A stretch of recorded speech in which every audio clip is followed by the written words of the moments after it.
வணக்கம். ஆகாசவாணி.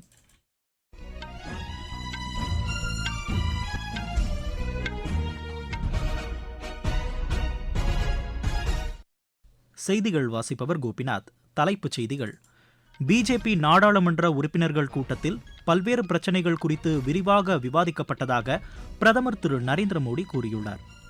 பாதுகாப்பு தளவாட உற்பத்தியில் நாடு சுயசார்பை அடையும் வகையில் சிறு குறு நடுத்தர நிறுவனங்களுக்கு பாதுகாப்பு ஆராய்ச்சி மற்றும் மேம்பாட்டு நிறுவனம் உதவி வருவதாக மத்திய அரசு தெரிவித்துள்ளது.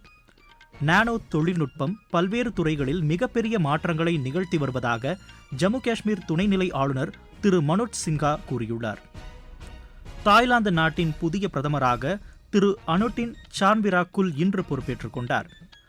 உலக சீனியர் பேட்மிண்டன் சாம்பியன் போட்டியில் இந்தியாவின் பங்கஜ் நைத்தானி, மணிஷ் குப்தா இணை இரண்டாவது சுற்றுக்கு முன்னேறியுள்ளது.